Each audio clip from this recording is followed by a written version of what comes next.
Hello दोस्तों, नमस्कार। आज 19 अगस्त 2023 है। तो आज का समसामयिक घटना लेकर आपके सामने हम उपस्थित हैं। तो हम लोग देखेंगे कि आज क्या क्या समसामयिक घटना और क्या महत्वपूर्ण क्वेश्चन है जो आपके एग्जाम के दृष्टिकोण से बन सकता है।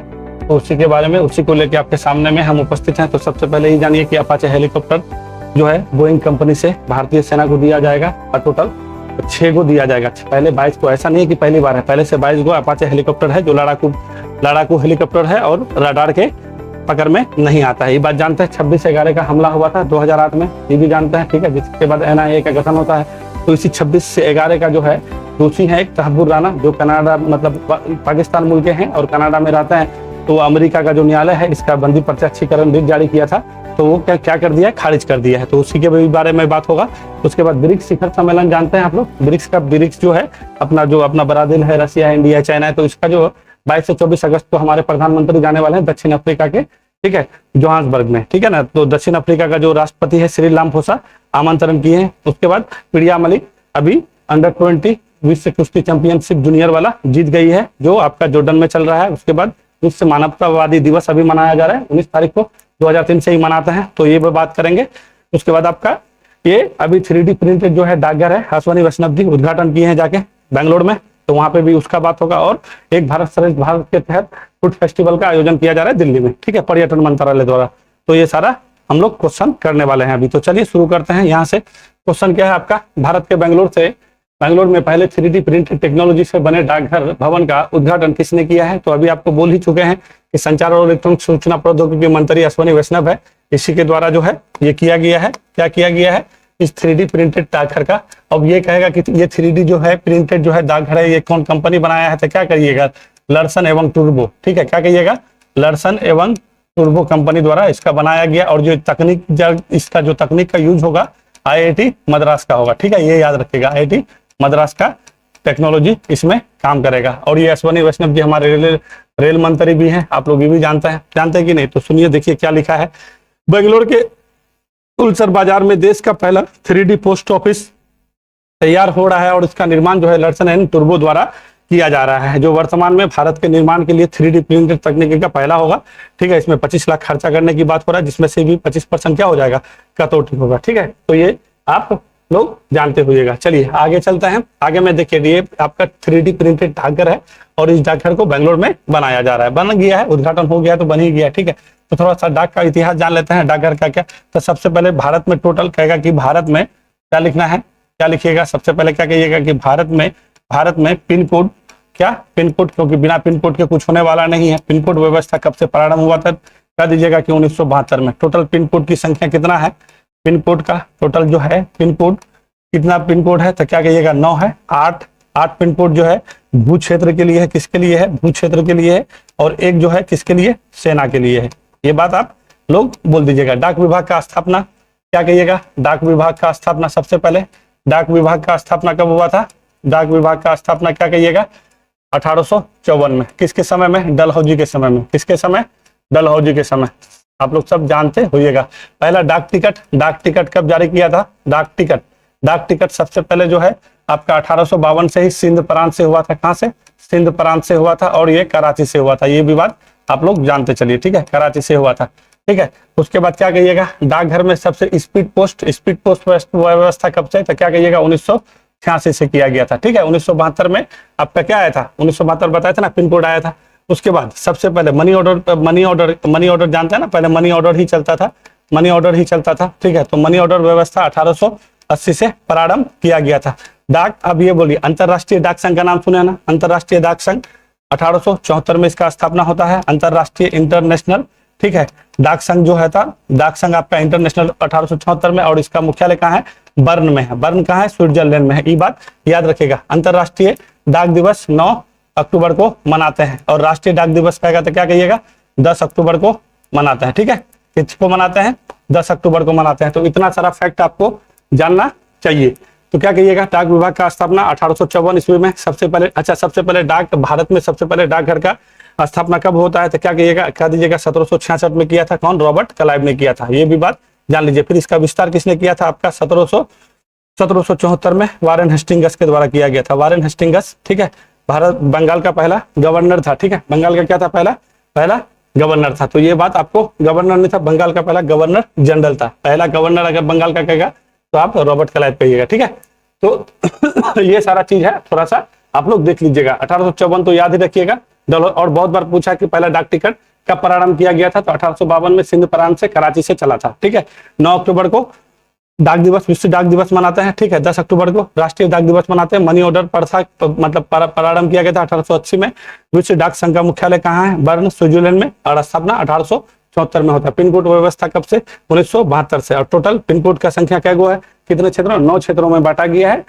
8 क्षेत्र जो है भू क्षेत्र के लिए और 1 सेना के लिए रखा गया है। तो इतना सारा चीज आप लोग देख लीजिएगा, और ये जानना जरूरी भी है। नहीं जानिएगा तो आगे में आपको एग्जाम के समय में दिक्कत होगा, ठीक है।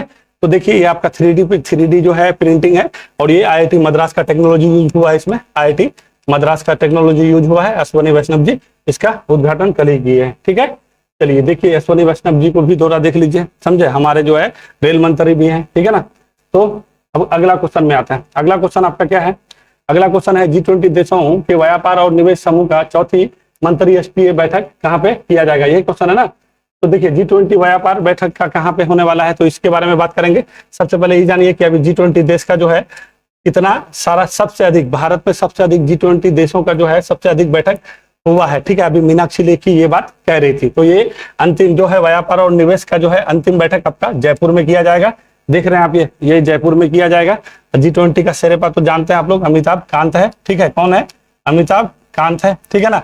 अभी G20 का जो है आपका ये जो होने वाला है, क्या बोलते हैं, राष्ट्रीय अध्यक्ष का क्या कहा कि राष्ट्रीय अध्यक्ष का जो है बैठक कहाँ होगा, तो क्या कहिएगा, राष्ट्रीय अध्यक्ष का जो बैठक होगा वो कहाँ पे होगा, तो क्या कहाँ कहिएगा, राष्ट्रीय अध्यक्ष का जो बैठक होगा वो दिल्ली में होगा। कहाँ होगा, दिल्ली में होगा, ठीक है।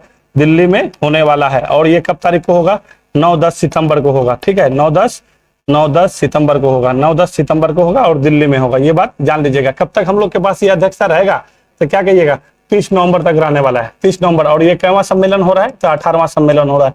टोटल 19 देश है और एक समूह है। एक समूह में यूरोपीय यूनियन हो जाएगा और 18 सदस्य है, और विकसित और विकासशील दोनों देश इसमें मिला हुआ है। टोटल जीडीपी का 80% जीडीपी रखता है ये सिर्फ G20, और 75% व्यापार करता है ये G20 समूह, ठीक है। विकसित और विकासशील देशों का एक समूह है, ठीक है। यहाँ पे जो व्यापार करता है इसके राष्ट्रीय अध्यक्ष का बैठक जो है आपका 9 से 10 सितंबर को दिल्ली में होने वाला है। और अपना जो है इसका ये कब तक अध्यक्षता रहेगा, तो 30 नवंबर तक कहिएगा। ये कैवा सम्मेलन हो रहा है, तो 18वां सम्मेलन हो रहा है। ये भी जानिए इससे पहले कहाँ हुआ था, इंडोनेशिया में हुआ था 17वां। 19वां कहाँ होने वाला है, ब्राजील में होगा।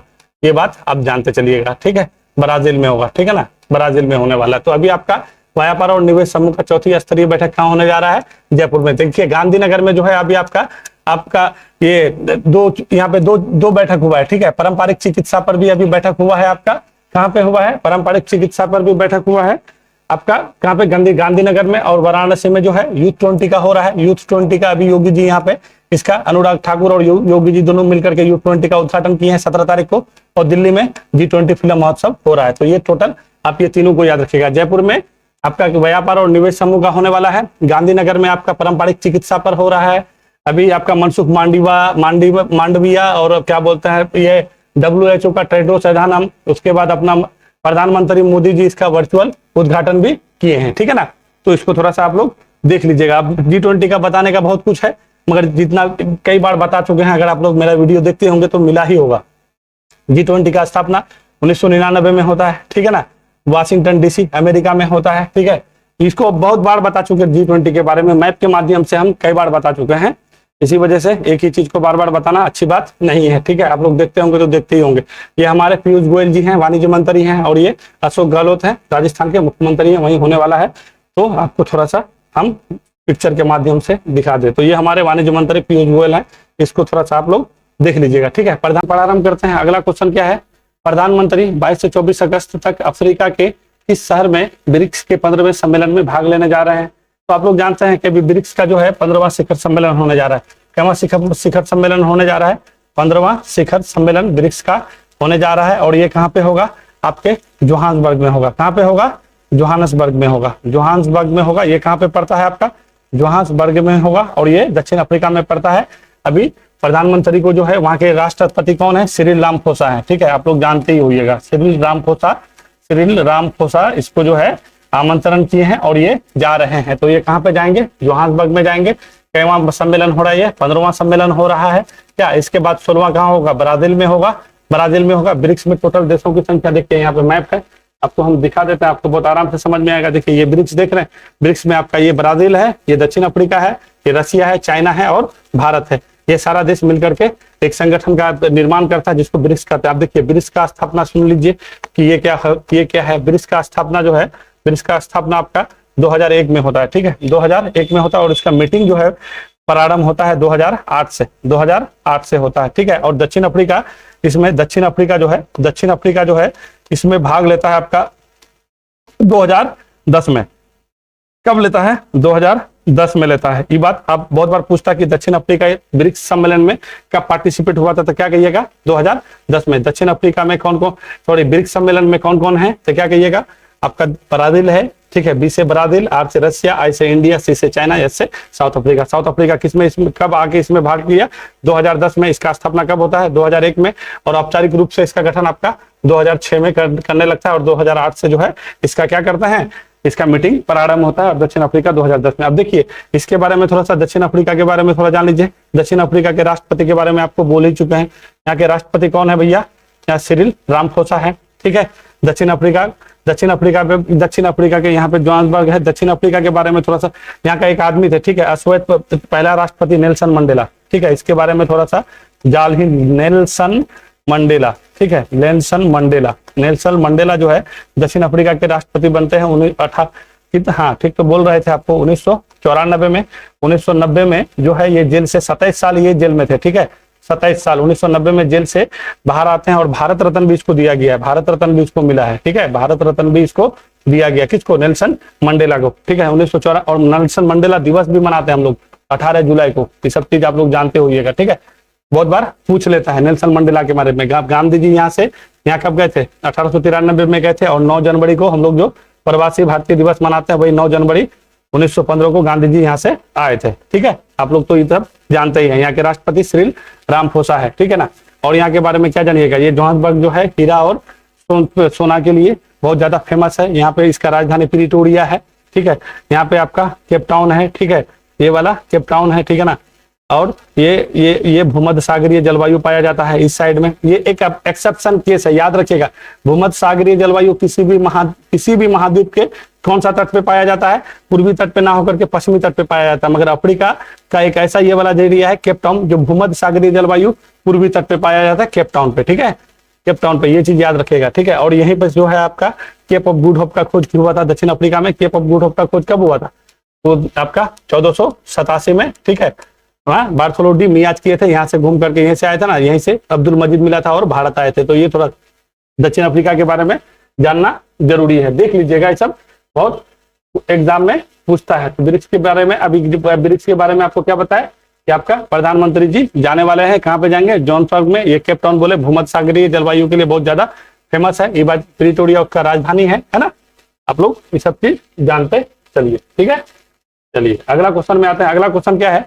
भारतीय सेना के लिए किस कंपनी ने AH-64 अपाचे हेलीकॉप्टर, देखिए अपाचे हेलीकॉप्टर के बाद ये युद्ध हेलीकॉप्टर, यानी युद्ध लड़ता है ये हेलीकॉप्टर। भारत के पास पहले से 22 हेलीकॉप्टर पहले से है, ठीक है, पहले से हेलीकॉप्टर 22 गो है। अब इस बार कितना ठो देने का बात हुआ है, जो मंजूरी मिला है? बोइंग कंपनी बनाता है। ये कौन कंपनी बनाता है? बोइंग कंपनी बनाता है। 6 ठो का ऑर्डर दिया गया है। इसका 6 का जो है ऑर्डर दिया गया है, 6 का ऑर्डर दिया गया है। और ये बोइंग कंपनी बनाता है, अमेरिका की कंपनी है। ये ऐसा है ना, ये रडार के पकड़ में नहीं आता है, इतना जबरदस्त है। और इसका स्पीड मालूम है आपको? 279 किलोमीटर। रखें कि आपको 280 भी लिखा हुआ मिलेगा, जो भी मिले ये 279 ही मारिएगा, ठीक है, पर आवर होता है। और ये कितना उड़ान भरने में सक्षम है? 2 घंटा 45 मिनट तक ये उड़ान भर सकता है, ठीक है, बहुत जबरदस्त होता है। बोइंग कंपनी बना रही है इसको, ये हेलीकॉप्टर को। तो अभी बोइंग कंपनी द्वारा अभी इसको ऑर्डर दिया गया है 6 गो। तो इसको थोड़ा सा जान लीजिएगा। प्रधानमंत्री मोदी जी भी यहाँ पे गए थे आपके अमेरिका में, तो जो है अभी सब चीज बात कर रहे थे, ठीक है ना। चलिए अगला आते हैं। तो बोइंग कंपनी जान लीजिएगा कहाँ का बोइंग कंपनी है, तो अमेरिका का है, ठीक है। ये आपका अपाचे हेलीकॉप्टर का निर्माण वही करता है, ठीक है। इसका स्पीड कितना होता है, तो क्या कहिएगा? 279 किलोमीटर पर आवर। चलिए आइए अगला क्वेश्चन में। अगला क्वेश्चन क्या है? अंडर 20 विश्व कुश्ती चैंपियनशिप में किस भारतीय महिला ने स्वर्ण पदक जीता है? अभी अंडर 20 आपका कहाँ पे? जॉर्डन में चल रहा है। आप लोग जानते हैं जॉर्डन के अम्मान में, जॉर्डन की राजधानी कहाँ है? अम्मान है, जॉर्डन का राजधानी अम्मान है, ठीक है ना, जॉर्डन का राजधानी अम्मान है। और यहाँ का मुद्रा क्या है, दिनार है। ये भी बात जानते चलिएगा, दिनार यहाँ का मुद्रा है। तो यहीं पे आपका ये खेल हो रहा है। आज से पहले 2 दिन पहले एक जो वीडियो बनाए थे, उस दिन आपका जो मोहित जी जीत के लाए थे, ठीक है, मोहित जी जीत के लाए थे, तो उसके बारे में बताए थे। चौथा पुरुष था जो अंडर 20 विश्व कुश्ती चैंपियनशिप जीतने वाले थे, मोहित जी। और पहला दूसरा आपका अभी 2018 में लास्ट लेके आया था दीपक पुनिया, और फिर मोहित आ गया। अब उसी तरह से महिला में भी ये दूसरी महिला है, ठीक है। पहली महिला जो है आपका अंतिम पंघल है, ठीक है, जो 2021 में लेके आई थी। ये 2021, हाँ 2021 में लाई थी, 2021 या 22 में लाई थी, देख लीजिएगा, ठीक है। अंतिम पंघल लेके आई थी, ये दूसरी महिला बनी है। और ये 76 केजी, और ये आपका मोहित जो है कितना 61 केजी फ्री स्टाइल में, और ये भी 76 के, ये भी फ्री स्टाइल में ली है, ठीक है ना, फ्री स्टाइल में जीती है। तो थोड़ा सा हरियाणा की है ये आपका जो है प्रिया मलिक, जो है कहाँ की है, हरियाणा की है। थोड़ा सा इसको देखिए, आपका इसका फोटो है, दिखाते हैं आपको, ठीक है, ये आपका रहा। चलिए देखिए, ये है आपका प्रिया मलिक, 76 केजी फ्री स्टाइल में जीती है। 76 केजी क्या करी है, फ्री स्टाइल में जीती है, 76 केजी फ्री स्टाइल में जीती है। यहाँ पे आपका देखिए, इसके बारे में आपको थोड़ा सा उस दिन हम बता रहे थे। ये आपका जॉर्डन है, ये आपका इजराइल है, ये आपका सीरिया है, यहाँ आपका लेबनान है, इधर भूमध्य सागर है। देखिए ये वेस्ट बैंक है, ये गाजा पट्टी है, और ये गोलन हाइट है। ये तीनों का बहुत स्थिति पूछता है, तो आपको कहेगा कि गोलन हाइट किसके किसके बीच पड़ता है, तो क्या कहिएगा, सीरिया और इजराइल के बीच है गोलन हाइट, है ना। देख रहे हैं यहाँ पे गोलन हाइट बहुत विवाद में रहता है कि नहीं रहता है। उसके बाद ये जॉर्डन नदी बहुत बार पूछता है कि जॉर्डन नदी जो है अपना मुहाना कहाँ बनाता है, तो कह दीजिएगा ये आपका मृत सागर है, यहाँ आके गिर जाता है, ठीक है, मृत सागर में आके। वेस्ट बैंक बहुत बार पूछता है, तो जेरूशलम कहाँ है, तो वेस्ट बैंक। तो वेस्ट बैंक का पोजीशन क्या कहिएगा कि जॉर्डन और इजराइल के बीच है। और गाजा पट्टी कहाँ है, तो भूमध्य सागर के तट पे है, ठीक है। या तेल अवीव बहुत बार पूछता है कि तेल अवीव कौन सा देश का क्षेत्र है, तो क्या कहिएगा, इजराइल का है, ठीक है। इजराइल देश का तो स्थापना आप लोग जानते ही हैं, 1945 में ये देश बनता है, 1945-46 से, ठीक है। 1945 में एक छोटी सी देश, ये टोटा ये जो देख रहे हैं, ये फिलिस्तीन का एरिया था, ठीक है, इसको दे दिया गया इजराइल। इसका बहुत कहानी है, जब कभी समय मिलेगा तो एक वीडियो बनाएंगे इसके बारे में, अच्छा से बताएंगे यहूदा से कैसे यहूदी आए, फिर उसके साथ हिटलर जो है यहूदी के साथ क्या हुआ, फिर 1902 वर्ल्ड वार के समय में कैसे लोग पलायन किए उसके मृत्यु के बाद, फिर ब्रिटेन इसको जो है कैसे आश्वासन देके रखा, अमेरिका कैसे सपोर्ट किया, ठीक है, और फिलिस्तीन कैसे बर्बाद यहाँ हो गया, ठीक है। और इस्लामिक कंट्री के साथ इसका क्या विवाद हमेशा। देखिए हर दिन सुनते होइएगा कि फिलिस्तीन वाला और इजराइल वाला हर दिन हवाई हमला होता रहता है, ठीक है। और भारत के साथ बहुत अच्छा संबंध भी है अपना इजराइल का। तो यहाँ पे 2-3 चीज याद रखेगा। जॉर्डन का राजधानी अम्मान है, ठीक है, यहाँ पे जॉर्डन नदी बहती है। जॉर्डन नदी जो है देखिए वेस्ट बैंक ये है आपका मृत सागर में आके मुहाना बनाता है। गोलन हाइट सीरिया और लेबनान, सीरिया और इजराइल के बीच होता है, बनता है, ठीक है। गाजा पट्टी कहाँ है, तो भूमध्य सागर के तट पे कहिएगा। और वेस्ट बैंक किधर है, तो जॉर्डन और ये आपका इजराइल के बीचों बीच में पड़ता है, ठीक है। तो ये थोड़ा सा देखिए, आपका ये प्रिया मलिक है, हरियाणा की है। दूसरी पहली महिला क्या था, अंतिम पंघाल जीती थी, ठीक है। ये थोड़ा सा जानते चलिए, ये सब चीज जान जाइएगा तो फिर दिक्कत नहीं है। विश्व मानवतावादी दिवस कब मनाया जाता है, तो 19 अगस्त को मनाते हैं, आप लोग जानते हैं 19 अगस्त को मनाते हैं। और ये क्यों, 2003 से मनाते हैं। देखिए लिखा हुआ, इसका थीम क्या है, नो मैटर व्हाट, ठीक है। देखिए 2003 में क्या हुआ था ना, 2003 में एक घटना हुआ था आपका इराक का नाम सुनिएगा। इराक का राजधानी बगदाद है, तो वहां पे जो है यूएनओ का कुछ दूत रहता था, तो वहां पे बमबारी हो गया था, जिससे बहुत सारे लोग घायल हो गए थे। तो उसी के उपलक्ष्य में विश्व मानवतावादी दिवस 2003 से ही मनाना यूएनओ के द्वारा इसका घोषणा किया गया था। किसके द्वारा, यूएन के द्वारा इसका घोषणा किया गया था, 2003 से चलता है। और ये 19 अगस्त को मनाते हैं। देखिए अभी से पहले जो है, ये आज से 2 दिन पहले एक वीडियो ये आपका करंट का ही सेशन लेके आए थे, और 19 नवंबर को एक दिवस बताए थे, 19 नवंबर को एक दिवस बताए थे, ठीक है। उसका अभी हाल फिलहाल में मृत्यु भी हो गया है, ठीक है। बहुत सर पे जो है मैला ढोले का प्रथा को जो खत्म करवाया है, तो 19 नवंबर को आप लोग कमेंट में बताइएगा 19 नवंबर को कौन सा दिवस मनाता है, ठीक है। और वो उसका अभी हाल ही में आप लोग को क्लू दे रहे हैं, हाल ही में उसका निधन भी हुआ है, अभी किए हैं, आज से 2 दिन पहले। चलिए अगला क्वेश्चन में आइए। अगला क्वेश्चन क्या है, किस देश की अदालत ने मुंबई आतंकी हमले के आरोपी तहब्बुर राना को बंदी प्रत्यक्षीकरण याचिका खारिज कर दी। देखिए ये आपको थोड़ा सा जानना इस वजह से जरूरी है, क्योंकि मुंबई अटैक बहुत ज्यादा सुर्खियों में हो रहा था, और बहुत सारे लोग अपना जान भी गंवाए थे, और इसका अभी तक ये रुका नहीं। 2008 में मुंबई अटैक हुआ था, ये लोग आप जानते हैं, ठीक है। 2008 में हुआ था, उसके बाद एनआईए का भी स्थापना होता है, आप लोग ये भी जानते चलिए। एनआईए का प्रमुख कौन है अभी आपका, ये अभी एनआईए का अध्यक्ष कौन है भाई, ये क्या दिनकर गुप्ता है ना, दिनकर जी ही हैं, ठीक है। देख लीजिएगा आप लोग, दिनकर गुप्ता है, ठीक है। एनआईए के 2008 में ही ये दिसंबर में बना था, अंतिम दिसंबर में एनआईए का स्थापना, तभी से। तो NIA का क्या हुआ है, एक तहब्बुर राना है, ये पाकिस्तानी मुल्क के हैं और ये कनाडा में रहता है, ठीक है। ये कनाडा में रहता है, पाकिस्तानी मुल्क के हैं। इस पर जो है मुंबई आतंकी हमले का साजिश के पर इस पे क्या, ये बहुत बड़े बिजनेसमैन है, कनाडा में ही रहता है, इस पर जो है मुकदमा चल रहा था। तो अभी बंदी प्रत्याशीकरण अपना रिट जारी किया था अमेरिका में, तो अमेरिका वाला क्या कर दिया है, खारिज। अमेरिका का जो विदेश मंत्री है एंटनी ब्लिंकन, अब वो कह रहा है कि आप जो है अब भारत को इसको, इस आदमी को क्या करेगा, सौंपा जाएगा, ठीक है। तो खारिज कर दिया है, बहुत ज्यादा न्यूज में चल रहा है, तो इसको थोड़ा सा आप लोग देख लीजिएगा। इसका आंसर अमेरिका हो जाएगा। कहेगा कि तहब्बुर राना कौन सा केस से संलिप्त है, क्या कहिएगा, मुंबई आतंकी हमला। मुंबई आतंकी हमला कब हुआ था, तो ये 26/11/2008 में आपका हुआ था, ठीक है। उसके बाद NIA का गठन होता है तब से। और अभी जानते हैं हम लोग का विदेश नीति का पहला प्रायोरिटी है क्या, आतंकवाद को समाप्त करना, ठीक है। आतंकवाद को समाप्त करने के लिए हमारे विदेश मंत्री एस जयशंकर अभी हाल फिलहाल में जो है अपना इंटरव्यू में बोले हैं कि विदेश नीति का पहला प्रायोरिटी हम देते हैं क्या, पूरे विश्व को एकजुटता कर रहा है आतंकवादी को खत्म करने के लिए, ठीक है। तो इस पे बहुत ज्यादा अभी केंद्र सरकार का और विदेश मंत्री का कुछ ज्यादा ही जोर है। तो एंटनी ब्लिंकन से अभी बात हो रही है। अब इसका याचिका जो है, आप लोग जानते हैं कि रिट निकलता है 5, हम लोग का सर्वोच्च न्यायालय कितना 5 रिट निकलता है, बंदी प्रत्याक्षीकरण, परामादेश, उत्प्रेषण, है ना, ये सब चीज आप लोग जानते हैं। तो आर्टिकल 32 के अंदर 5 गो रिट जारी किया जाता है और सर्वोच्च न्यायालय करेगा तो 226 के तहत करता है, ठीक है। ये जानता है कि नहीं जानता है, तो ये रिट है। तो उसी तरह से वहां पे भी है, ठीक है, बंदी प्रत्याक्षीकरण रिट है जो अमेरिका सरकार तहब्बुर राना पर क्या कर दिया है, बैन कर दिया है। चलिए अगला क्वेश्चन पे आते हैं। चलिए ये देख रहे हैं आप, ये सारा उसको आदेश दे दिया है। तो अभी एंटनी ब्लिंकन से हम लोग का बात यही तहब्बुर राना है, देख रहे हैं आप तहब्बुर राना को। चलिए आगे बढ़ते हैं। आगे क्वेश्चन क्या है, आगे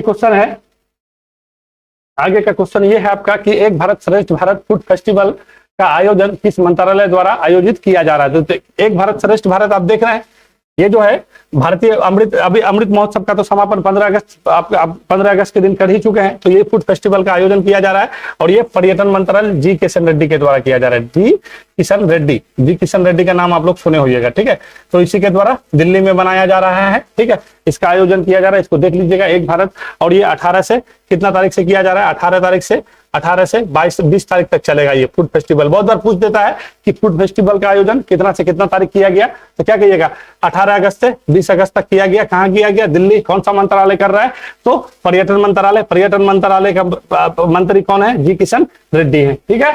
चलिए आप लोग तो देखिए, यही हमारे जी किशन रेड्डी हैं। एक भारत श्रेष्ठ भारत का तहत ये काम किया जा रहा है, ठीक है कि नहीं है। चलिए देखिए, अब आपके पास एक नया क्वेश्चन लेके आ रहे हैं। अभी देखिए जनधन योजना के बारे में कल का न्यूज आ रहा था, ठीक है। जनधन योजना का जो है शुभारंभ 28 अगस्त। देखिए जनधन योजना का जो घोषणा 15 अगस्त 2014 को, आपको उस दिन 15 अगस्त के 16 अगस्त के दिन एक वीडियो बनाए थे, आपको तब भी बोले थे, जब विश्वकर्मा योजना के बारे में बताए थे कि प्रधानमंत्री मोदी जी शुरू से क्या किए हैं कि जैसे 15 अगस्त के दिन लाल किला से अपना कुछ ना कुछ घोषणा करते हैं, फिर बाद में जाके, तो सबसे पहली बार जब प्रधानमंत्री बने थे 2014 में, तो 15 अगस्त में आकर के वो घोषणा किए थे कि हम जो है जनधन योजना का एक कार्यक्रम शुरू करेंगे। तो फिर 28 अगस्त को शुरू करते हैं 2014 को। और अभी वो योजना में जानते हैं क्या, 50 करोड़ से अधिक, 50 करोड़ देख रहे हैं ना आप, 50 करोड़ से अधिक खाता धारक हो गए हैं, ठीक है। तो ये बात याद रखिएगा। और सब 50 करोड़ से अधिक, और सबसे अधिक क्या है ना इसमें बड़ी बात कि 56% खाता जो है महिला का है। देखिए हम यहाँ पे आपको इसी वजह से लिख के ले आए हैं।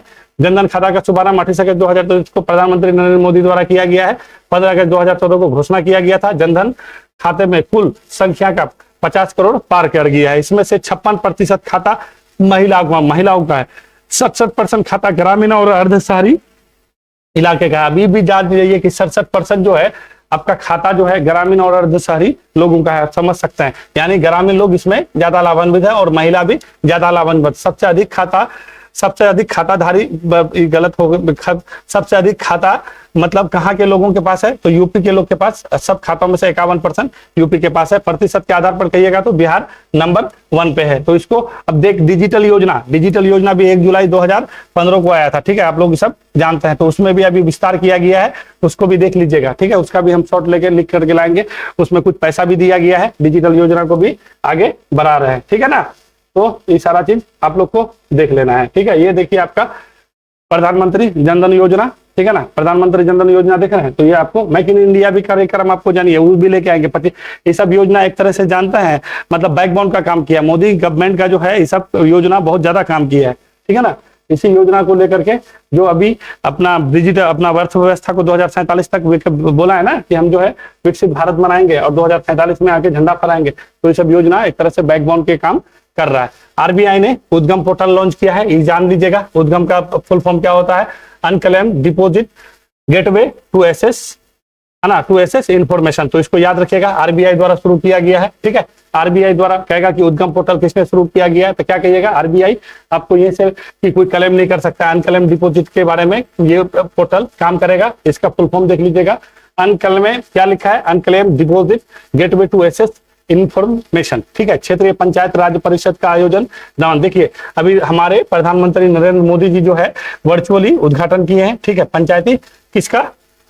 पंचायती राज परिषद का। कहां पे? दमन और दीव में। ठीक है, अभी जानिए इसका जो है 73वां संविधान संशोधन में जो है पंचायती राज को क्या आपका डाला गया, और पंचायती राज दिवस क्या तारीख को मनाते हैं? 24 अप्रैल को मनाते हैं। ये भी बात जानिए। कितने अनुसूची में है ये अनुसूची? पंचायती राज को कितने अनुसूची? भाग 9 में, भाग 9 में रखा गया है, भाग 9 में। और अनुसूची इसमें अनुसूची आपका अनुसूची 11 में है। ठीक है, पंचायती राज। ठीक है, और इसको संवैधानिक दर्जा आपको तो पहले बोले 73वां संविधान संशोधन से संवैधानिक दर्जा 1992 में मिल जाता है। ठीक है ना, तो ये थोड़ा सा आप लोग देख लीजिएगा। टोटल कितना सूची विषय है? तो 29 विषय है। ठीक है, तो इसका देख लीजिएगा, ये बहुत ज्यादा फेमस रहता है। तो थोड़ा पंचायती राज और दमन द्वीप में जो है अभी इसका आयोजन किया गया था, प्रधानमंत्री मोदी जी द्वारा वर्चुअली इसको किए हैं। जैसे अभी बोले ना, पारंपरिक चिकित्सा पर जो है आयोजन किया जा रहा था आपका गुजरात के गांधीनगर में। ठीक है, ये आपका गांधीनगर में, तो वहीं से आपका दमन द्वीप का भी दोनों को वर्चुअल ही उद्घाटन किए। और तमिलनाडु सरकार ने ड्रोन के लिए देश का पहला सामान्य परीक्षण केंद्र स्थापित करने का घोषणा किया है। तो ड्रोन केंद्र देखिए, सबसे